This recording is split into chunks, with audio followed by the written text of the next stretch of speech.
우리는 사무엘하 8장에서 다윗이 통일된 이스라엘의 왕이 된 후에 있었던 여러 전쟁들에 대해서 살펴보았습니다. 기간으로 따지면 대략 한 13년간의 기록이었습니다. 블레셋으로부터 시작해서 여러 지역들의 나라들과 족속들과 전쟁을 했습니다. 성경은 어떻게 정리했냐면 하나님의 도우심으로 다윗이 모든 전쟁에서 승리한 것이라고 계속 묘사를 합니다. 그러면서 하나님이 주신 전쟁의 승리, 그렇게 긍정적인 내용을 기록해 왔는데 그 사이사이에 참으로 안타까운 기록들도 있었음을 보았습니다. 무슨 내용이었냐면 승리는 하나님이 주었는데 이름은 누구의 이름이 높아졌어요?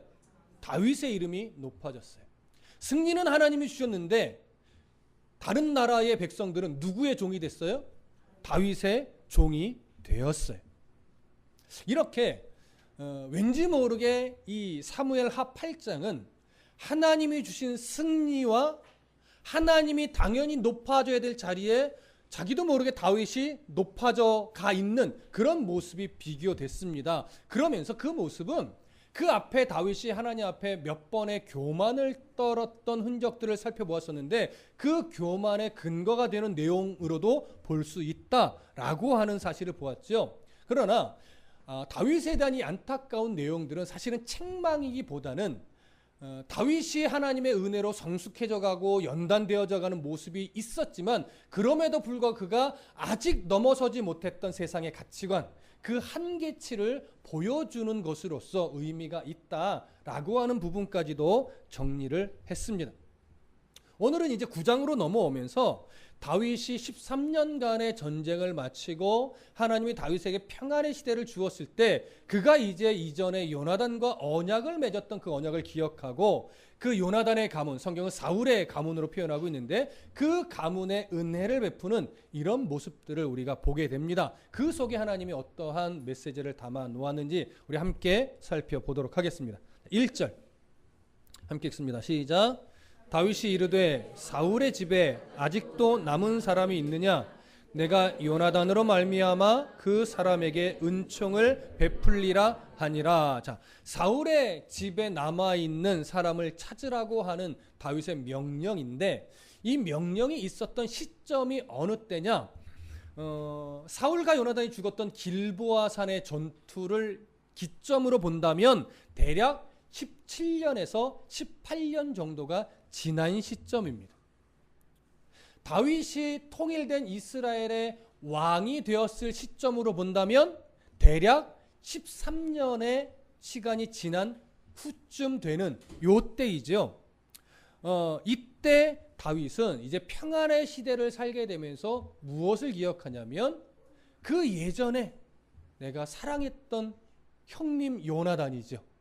그 형님과 언약했던 일이 있었는데 그때 이 언약을 내가 이제 지켜야 되겠구나 이런 생각을 하게 됩니다. 성경에는 나와 있지 않지만 한편으로는 좀 늦은 게 아닌가 이런 생각도 들어요. 좀 더 일찍 생각하지. 그 전쟁 치르느라고 정신없이 13년의 세월을 보내고 이제 와서 그 언약을 생각했단 말이야.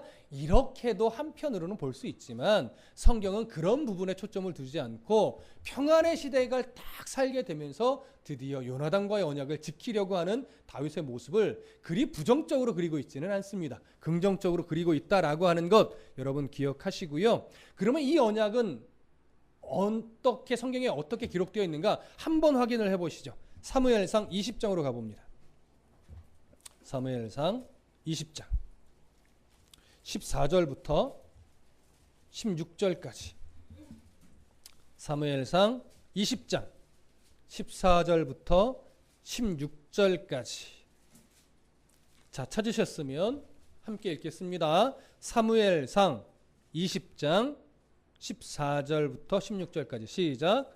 너는 내가 사는 날 동안에 여호와의 인자하심을 내게 베풀어서 나를 죽지 않게 할 뿐 아니라 여호와께서 너 다윗의 대적들을 지면에서 다 끊어버리신 때에도 너는 네 인자함을 내 집에서 영원히 끊어버리지 말라 하고 이에 요나단이 다윗의 집과 언약하기를 여호와께서는 다윗의 대적들을 치실지어다 하니라. 아멘.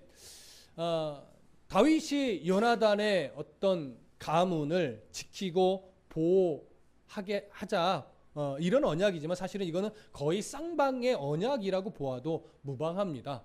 요나단은 다윗을 지키고 다윗은 요나단의 가문을 지키자고 하는 그런 서로 간의 약속이지요. 이런 약속을 언약을 맺고 나서 세월이 흘러갑니다. 대략 17년, 18년 내외 가량이 흘러가고 나서 이제 다윗이 요나단이 바라봤던 대로 다윗이 이스라엘의 왕이 되었고 주변의 나라들을 다 물리치고 아주 강력한 왕이 되었습니다. 그래서 어느 나라도 이제 다윗과는 함부로 상대할 수 없을 만큼 이스라엘은 부강해졌습니다. 그렇게 평안의 시대를 살아가게 되었을 때 다윗의 기억 속에 그 옛날 요나단과 맺었던 이 언약을 기억하고 드디어 다윗이 은총을 베풀기 위해 신하들에게 명령을 합니다. 사울의 가문에 살아남은 자가 있느냐? 사실 사울의 가문에는요 여러 살아남은 자가 사실 있습니다. 근데 성경은 누구에게 집중을 합니까? 요나단의 아들 무비보셋에게 좀 더 집중을 합니다. 자, 2절과 오늘 본문으로 돌아오셔서 9장 2절과 3절을 읽습니다. 시작. 사울의 집에는 종 한 사람이 있으니 그의 이름은 시바라. 그를 다윗의 앞으로 부르매 다윗이 그에게 말하되 네가 시바냐 하니 이르되 당신의 종이니이다 하니라. 왕이 이르되 사울의 집에 아직도 남은 사람이 없느냐? 내가 그 사람에게 하나님의 은총을 베풀고자 하노라 하니 시바가 왕께 이르되 요나단의 아들 하나가 있는데 다리 저는 자이니이다 하니라. 자, 이 구절을 보니까 이제 사울의 종이었던 시바라고 하는 사람이 여전히 살아 있었고 그 사람을 불러서 사울의 가문에 살아남은 자가 없느냐라고 묻습니다. 그때 이 시바라고 하는 이 종이 다윗 왕에게 있습니다라고 하면서 이야기하는 대상이 누구냐면 요나단의 아들 무비보셋을 언급을 합니다.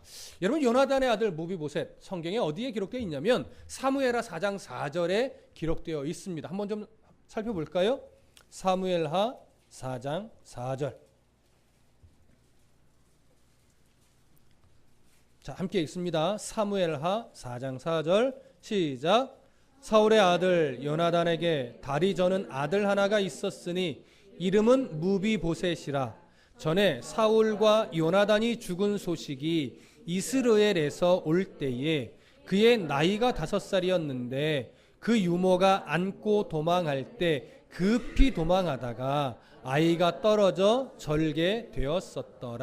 자, 길보아의 전투에서 사울과 요나단이 죽었을 때 그때 유모가 5살 난 무비보셋을 안고 도망을 치다가 실수로 떨어뜨려서 두 다리가 부러졌고 제대로 된 치료를 받지 못해서 평생 다리 저는 자가 되었다라고 하는 내용입니다.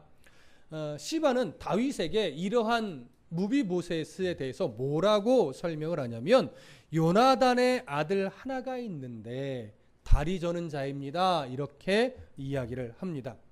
여기서 우리가 한 가지 생각해 볼 것은 뭐냐면 시바라고 하는 이 종이 다윗에게 무비보셋을 설명하는데 가장 먼저 주는 정보가 뭐냐면 무비보셋이라고 하는 이 요나단의 아들이 있는데 그가 어떤 자라고요? 다리 저는 자라고요. 물론 그의 상태를 그냥 설명하는 표현일 수도 있습니다. 그런데 그게 단순하게 그냥 그의 몸 상태를 설명하는 것이 아니라면 이 시바라고 하는 종은 왜 가장 먼저 무비보셋을 설명할 때 그는 다리 저는 자입니다 이렇게 설명을 하는 걸까요? 다윗에게 이런 이야기를 하고 싶은 겁니다. 그는 당신의 왕권에 전혀 위협이 되는 자가 아닙니다. 그러니 걱정하지 마십시오. 이런 의미로 이야기했을 가능성이 더 많습니다. 그러면 이 시바라고 하는 종은 왜 이런 의미를 담아서 다윗에게 가장 먼저 무비보셋은 두 다리가 저는 자입니다 이런 말을 했을까요? 그 시바의 이해 속에서는 다윗이 사울 가문의 사람을 찾는 이유가 무엇일 거라고 생각했을까요? 예, 선왕의 혈족을 다 찾아서 반란의 씨앗을 없애기 위해 다 죽이려고 찾는 것일 수 있다라고 판단했을 겁니다. 물론 다윗은 그런 의도가 아닙니다. 요나단과의 언약을 지키고자 하는 선한 의도죠. 그러나 모든 사람이 그걸 그대로 이해하지는 못할 겁니다. 그 뒤에 뭔가 있겠지. 꿍꿍이가 있겠지. 어쩌면 말은 그렇게 하지만 찾아서 죽이려고 할지도 몰라. 이렇게 생각할 겁니다. 학자들 중에서도요, 이 부분을 연구하면서 다윗의 이 부분을 그냥 선하게만 보지 않는 견해도 있어요. 시바를 자기 옆에 두고서 그를 경계하고 허튼 짓을 못하게 하려고 옆에 묶어두기 위해서 찾은 거다, 이렇게 말하는 학자도 있어요, 실제로. 그리고 그 견해를 지지하는 사람도 의외로 많이 있습니다만 저는 개인적으로 동의하지는 않습니다. 다윗은 분명 요나단과의 언약을 지키고자 하는 선한 의도로 그를 찾은 겁니다. 그리고 세상의 가치관은 반란의 씨앗을 남겨두지 않기 위해서 선왕의 혈족들을 다 찾아서 죽이는 것이 보통적 관례이고, 누구도 그렇게 할 때에, 다 죽일 때에 손가락질하지 않습니다. 그게 당시의 문화이고 이스라엘뿐만이 아니라 모든 고대 근동의 문화이고 사실 우리나라 역사에도 대부분 다 그렇습니다. 근데 다윗은 그 가치관을 우선적으로 따라가지 않았어요. 그런 세상의 가치관으로 자기 왕권을 견고하게 만드는 것보다 무엇을 더 중요한 가치로 둬요? 하나님의 이름으로 맺은 언약을 순수하게 지켜내는 것. 그것이 그에게는 더 중요한 가치였던 겁니다. 여러분, 오늘 우리가 세상을 살아갈 때도 동일합니다. 여러분, 우리는 대한민국의 국민으로, 시민으로 살아갑니다. 그러나 우리는 우리의 시민권을 어디에 두고 살아요? 하나님 나라에 두고 살아요. 근데 이것이 이론적으로는 알지만 정말 우리의 가치체계가 당연히 이 세상의 법과 테두리 안에서 살아가지만 그 세상의 가치가 하나님 나라의 가치와 충돌할 때 우리는 정말 어느 가치를 삶의 우선순위로 딱 붙잡고 살아내느냐, 이것은 여러분 스스로가, 우리 스스로가 더 잘 알 겁니다. 나는 정말 어느 나라 백성으로 살아가는가.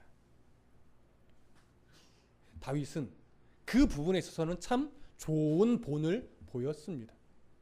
어느 누구도 뭐라 하지 않는 이름에도 불구하고 하나님의 이름으로 맺은 그 언약을 지켜내는 것이 더 중요한 가치임을 분명하게 알았기 때문에 여기에 사심을 두지 않고 순수한 의도로 그 언약을 지키는 차원에서 지금 그 혈족을 찾고 하나님의 은혜를, 긍휼을 베풀려고 지금 하고 있는 겁니다. 자, 9장 4절을 함께 읽겠습니다. 9장 4절 시작. 왕이 그에게 말하되 그가 어디 있느냐 하니 시바가 왕궤 아래 돼 로드발 암미엘의 아들 마길의 집에 있나이다 하니라. 자, 무비보셋이 지금 누구의 집에서 살아가고 있다라고 얘기해요? 로드발 암미엘의 아들 마길의 집에서 살고 있다라고 이야기를 합니다. 그럼 여러분, 마길과 무비보셋 무슨 관계일까요? 친척일까요? 사돈일까요? 아무런 관계도 아닌 것으로 여겨집니다. 그런데 마길이라는 사람은 무슨 이유인지 모르겠지만 이 무비보셋을 보호해주고 도와주고 있어요. 사실 무비보셋 입장에서, 아니요, 보편적인 사람의 입장에서 선왕의 혈족 한 사람, 그것도 사실은 왕족 계열에 있는 사람이잖아요. 그런 사람을 다윗이 왕이 되어 있는 이 시점에서 거두어서 돌보고 있다라고 하는 것은 여러분 엄청나게 위험한 일입니다. 반란의 씨앗을 품고 있는 그런 동조자로 오해받을 수도 있는 일입니다. 잘못하면 무비보셋뿐만이 아니라 이를 도왔던 마길의 집안까지도 완전히 죽임을 당할 수 있는 그런 일이에요. 그럼에도 불구하고 마길은 이 무비보셋을 지금껏 돌보아 주었다라고 하는 것이죠. 근데 더 놀라운 것이 있어요. 여러분, 사무엘하 17장에 한번 가볼까요? 사무엘하 17장 27절부터 29절까지. 사무엘하 17장 27절부터 29절. 자, 함께 읽습니다. 27절부터 29절 시작. 다윗이 마하나임에 이르렀을 때에 암몬 족속에게 속한 라팟 사람 나하스의 아들 소위와 로데발 사람 암미엘의 아들 마길과 로글림 길르앗 사람 바르실레가 침상과 대야와 질그릇과 밀과 보리와 밀가루와 볶은 곡식과 콩과 팥과 볶은 녹두와 꿀과 버터와 양과 치즈를 가져다가 다윗과 그와 함께한 백성에게 먹게 하였으니 이는 그들 생각에 백성이 들에서 시장하고 고나고 목마르겠다 함이더라. 자, 여러분 여기만 읽어서 이게 무슨 상황일까 조금 퀘스천이 들겠지만 이 상황은 어떤 상황이냐면 다윗의 아들 압살롬이 반란을 일으켰습니다. 그래서 다윗이 아들로 인해서 지금 목숨을 부지하려고 자기 신하들과 도망을 치고 있는 상황입니다. 그렇다면 지금 실권을 누가 딱 붙잡고 있는 거예요? 압살롬이 붙잡고 있는 거예요. 압살롬 자기 아버지 다윗을 죽이려고 하고 있습니다. 이때 이렇게 도망치고 있는 다윗과 그의 일행이 굶주려 있는 상황에서 어느 누구도 쉽게 이들을 돕기 어렵습니다. 잘못하면 누구의 손에 다 죽어요? 압살롬의 손에 다 죽어요.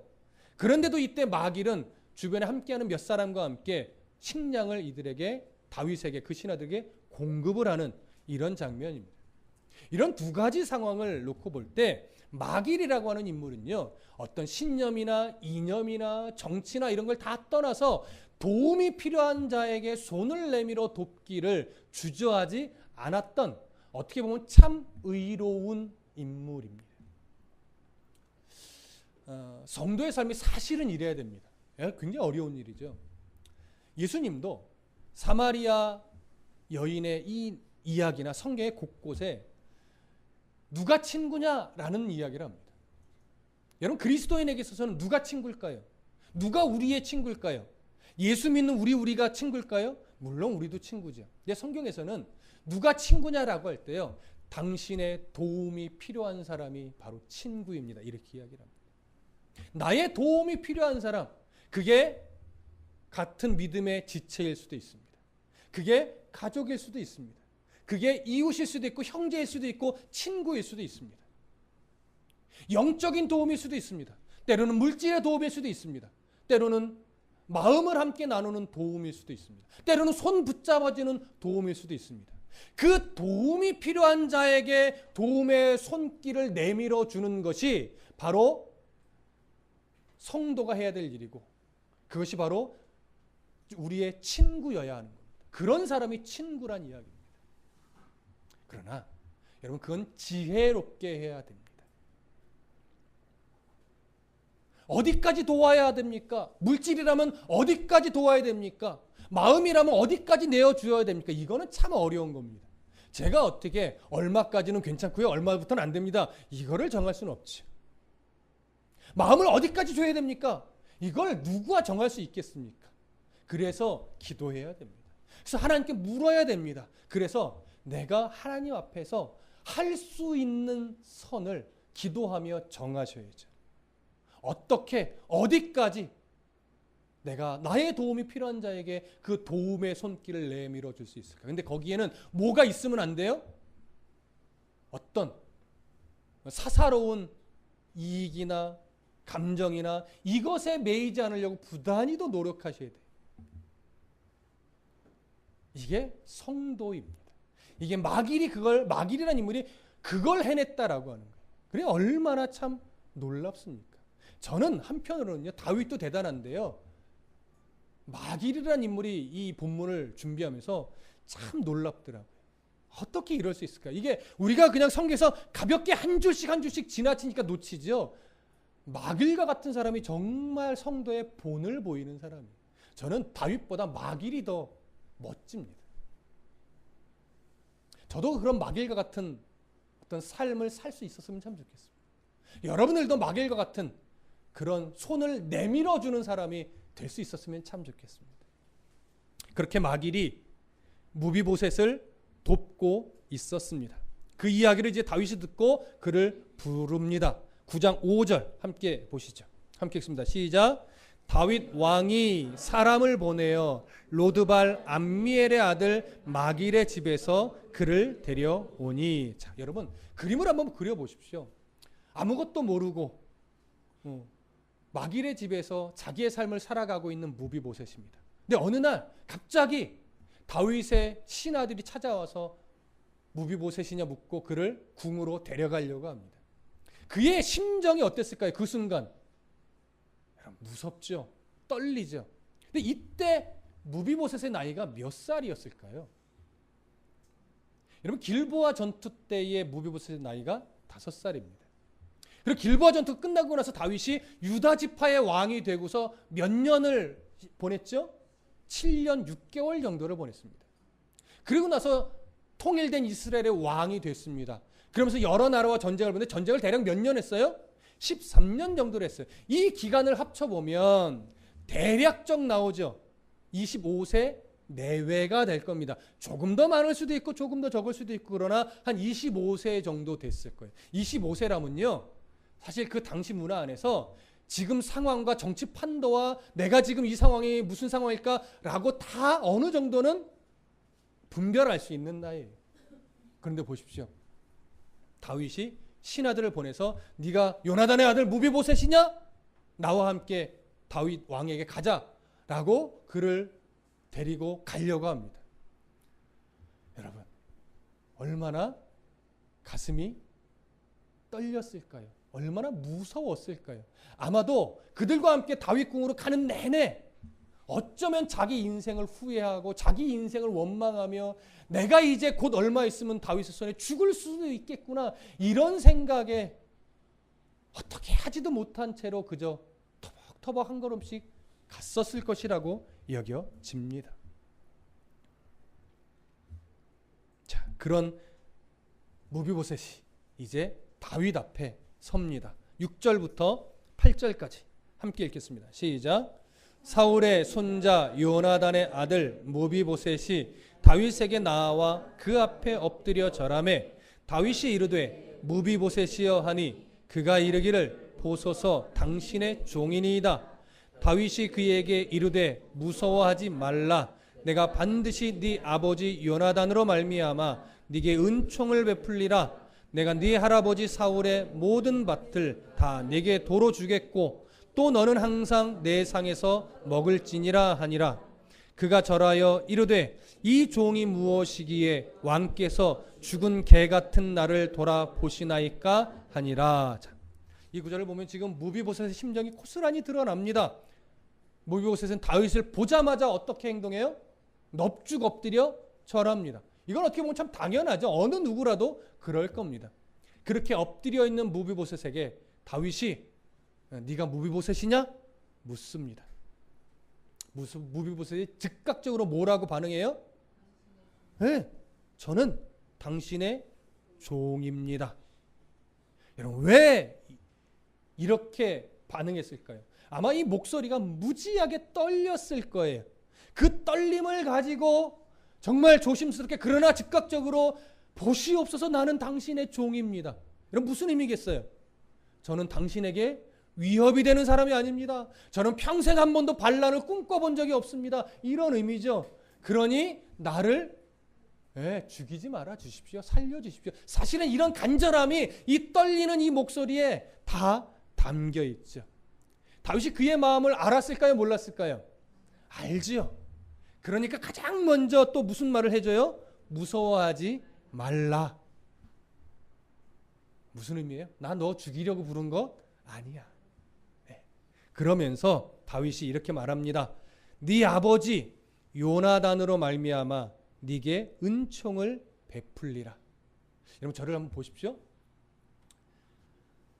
다윗이 무비보셋에게 네 아버지 요나단으로 말미암아 내가 네게 은총을 베풀리, 이 표현을 잘 보시면 다윗은 지금 무비보셋에게 무조건적인 은혜를 베푸는 걸까요?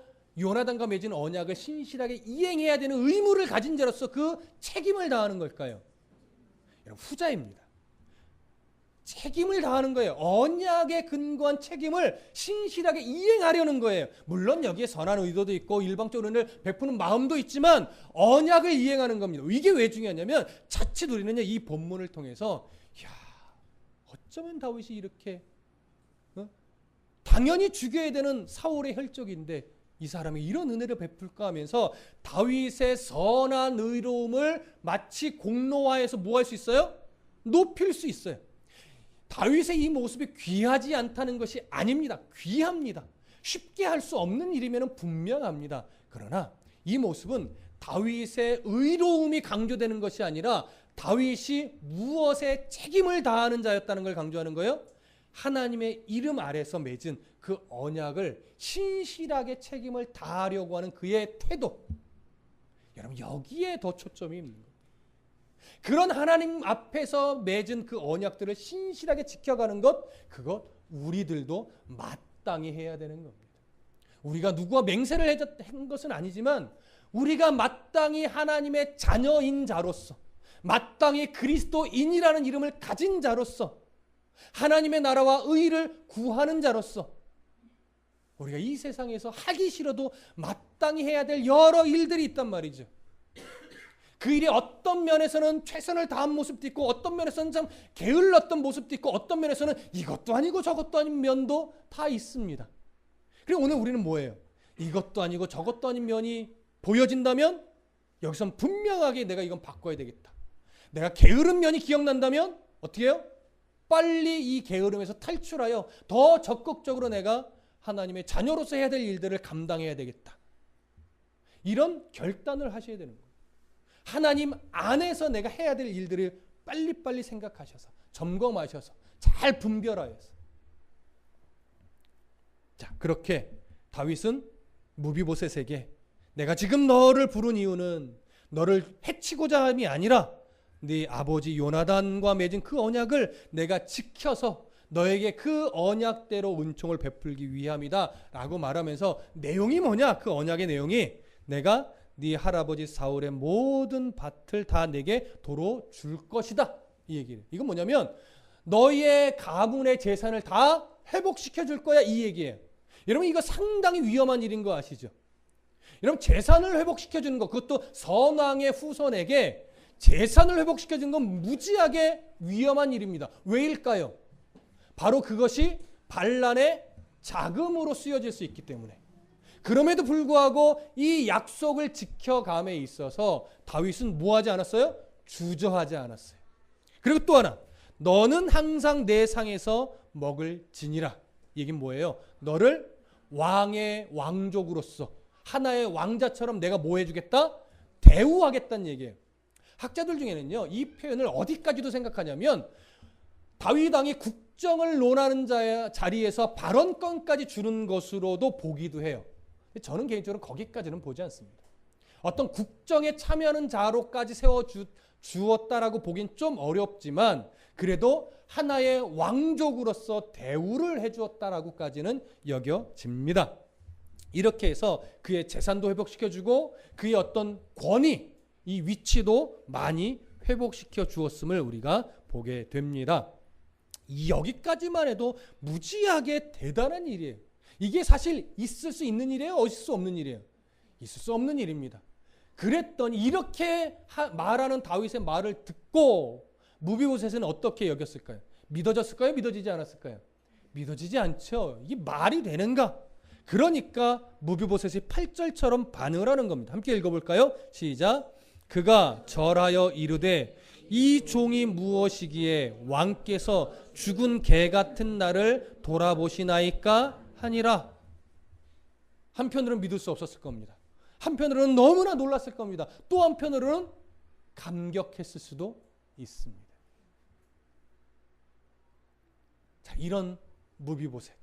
근데 다윗은요, 무비보셋에게 이렇게 말로만 하지 않았어요. 자, 다음 구절 볼까요? 9절부터 13절입니다. 함께 읽겠습니다. 시작.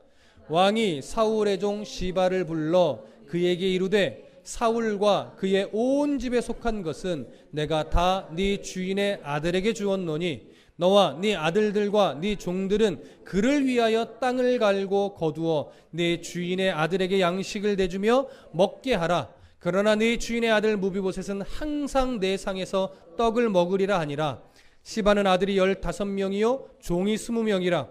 시바가 왕께 아뢰되 내 주 왕께서 모든 일을 종에게 명령하신 대로 종이 준행하겠나이다 하니라. 무비보셋은 왕자 중 하나처럼 왕의 상에서 먹으니라. 무비보셋에게 어린 아들 하나가 있으니 이름은 미가더라. 시바의 집에 사는 자마다 무비보셋의 종이 되니라. 무비보셋이 항상 왕의 상에서 먹음으로 예루살렘에 사니라. 그는 두 발을 다 절더라. 자, 다윗은 이 무비보셋에게 이 언약을 지키는 약속을 해주면서 실제적으로 이행을 합니다. 그러면서 그의 재산을 관리하는 자로 시바를 세워주었죠. 그래서 그에게 중요한 역할을 맡긴 겁니다. 그리고 시바는 그 역할을 잘 감당하겠습니다. 이렇게 또 반응을 합니다. 자, 그러면서 이제 무비보셋은 다윗으로 하여금 엄청난 은총을 받습니다. 자, 무비보셋에게 주어진 이 은총은 다윗이 어떤 조건도 걸지 않았고, 그러나 요나단과 맺은 언약을 근거로 하여 베풀어준 은총입니다. 그래서 이 은총의 모습에는 받을 자격 없는 자에게 주어지는 하나님의 은총이 투영되어 있는 모습이죠. 이미 오늘 우리가 받아 누리고 있는 복입니다. 자, 그렇다면 당시 무비보셋이 이 복을 끝까지 누릴 수 있는 방법이 뭘까요? 교만 떨지 않는 겁니다. 이것을 빌미로 다윗을 이겨먹으려고 들지 않는 겁니다. 그저 겸손히 주어진 은혜를 잘 누리면서 살아가는 거예요. 근데 무비보셋은 그 역할을 참 잘했습니다. 성경을 앞으로 보다 보면 중간에 한번 다윗을 배신할 기회가 생깁니다. 그때 무비보셋은 다윗을 배신하지 않고 겸손히 자기 위치를 알고 그 역할에 충실했습니다. 그래서 성경은 무비보셋이 끝까지 이 은혜를 누릴 수 있었던 것으로 그려내고 있는 것이죠. 또 하나 우리가 생각해 보게 되는 것이 무엇이 있냐면, 원수를 사랑한다는 것이 사실은 인간적인 힘으로 되는 것이 아니라는 사실입니다. 여러분, 좀 전에도 언급을 했지만 다윗이 요나단의 아들 무비보셋에게 이렇게 은총을 베풀 수 있었던 것이 사실 그 힘이 다윗에게서 나온 것이 아닙니다, 여러분. 여러분, 다윗이 사울을 미워한 적이 있습니까, 없습니까? 여러분, 한 번도 사울을 미워하지 않았다? 이것은 넌센스입니다. 다윗은요, 수없이 사울이 원망스러웠고 사울이 밉기도 했고 억울하기도 했습니다. 그래서 한 번쯤은 사울을 그냥 죽이고 내가 왕위를 뺏어버릴까 이런 생각 안 했을까요? 하지요. 안 했을 수가 없죠. 그러나 할 수 없었습니다. 왜요? 하나님의 뜻이 아닌 걸 아니까. 하나님이 원하시는 것이 아닌 걸 아니까. 그래서 철저하게 자기 생각을 누르고 하나님의 생각에 자기 삶을 맞춰냈던 인물입니다. 그러나 그것이 다윗에게 있나요? 아니죠. 하나님이 다윗을 광야의 시절을 거치면서 훈련하고 그 교만을 꺾고 계속해서 연단하며 다듬어내신 결과란 말이에요. 그 과정 속에서 다윗은 하나님이 어떠한 분인가를 발견했고 경험했고 확인했었습니다. 그렇게 연단을 받고 훈련을 받고 다듬어지니까 결국 지금쯤 와서는 하나님의 마음을 가지고 요나단의 아들을 찾아서 은총을 베풀 수 있는 뭐가 생겨요? 힘이 생긴 겁니다. 우리도 우리 인생 속에 우리가 정말 은총을 베풀기 싫은 사람, 은총을 줄 수 없는 사람 수없이 많습니다. 저같이 천사와 같은 사람도 미운 사람이 있어요. 뭐 해주는 거 없이 미운 사람이 있다고요. 별로 기도해주고 싶지 않은 사람 저도 있다고요. 예. 그럼에도 불구하고 여러분, 지금은 안 될지 몰라도 말씀 안에서 하나님의 은혜를 경험하며 하나님 내 인생을 다듬어 내시면 내가 성숙해져 가고 그리스도의 성품을 닮아져 갈 때 나는 할 수 없었는데 어느 순간 그 원수를 위해 기도하고 있는 나를 발견하게 되는 거예요. 거기까지는 우리가 가야 할 겁니다. 아니, 하나님이 그렇게 만들어내실 겁니다. 미없던 사람에게 긍휼을 베풀게 되고 정말로 뭐 하나도 주고 싶지 않았던 사람에게 더 주게 되고, 여러분, 이런 은혜가 생겨나겠지요. 다윗이 베푼 긍휼은, 그 긍휼을 베풀 수 있던 힘은 다윗에게 없었던 것임을 분명하게 여러분 인정하십시오. 다윗을 다듬어 내신 하나님으로부터 그 힘이 생겨난 겁니다. 그러니 기도하십시다. 하나님, 우리는 참 완악합니다. 우리는 참 고집스럽니다. 우리는 참 이기적입니다. 그래서 하나님, 누구도 사랑할 수 있는 존재가 아니고 누구에게도 선을 베풀 수 있는 존재가 아닙니다. 그러니 하나님 은혜를 주셔야 됩니다. 하나님이 은혜를 주시고 하나님이 나를 다듬어 주시고 하나님의 사랑에 내가 젖어 있어야 원수를 사랑할 수 있는 힘이 생기니, 하나님, 사랑할 수 있는 은혜를, 사랑할 수 있는 힘을, 사랑할 수 있는 용기를 나에게 주십시오. 이렇게 다윗과 같은 이런 은혜가 저와 여러분들의 삶에 가득하시기를 축복합니다.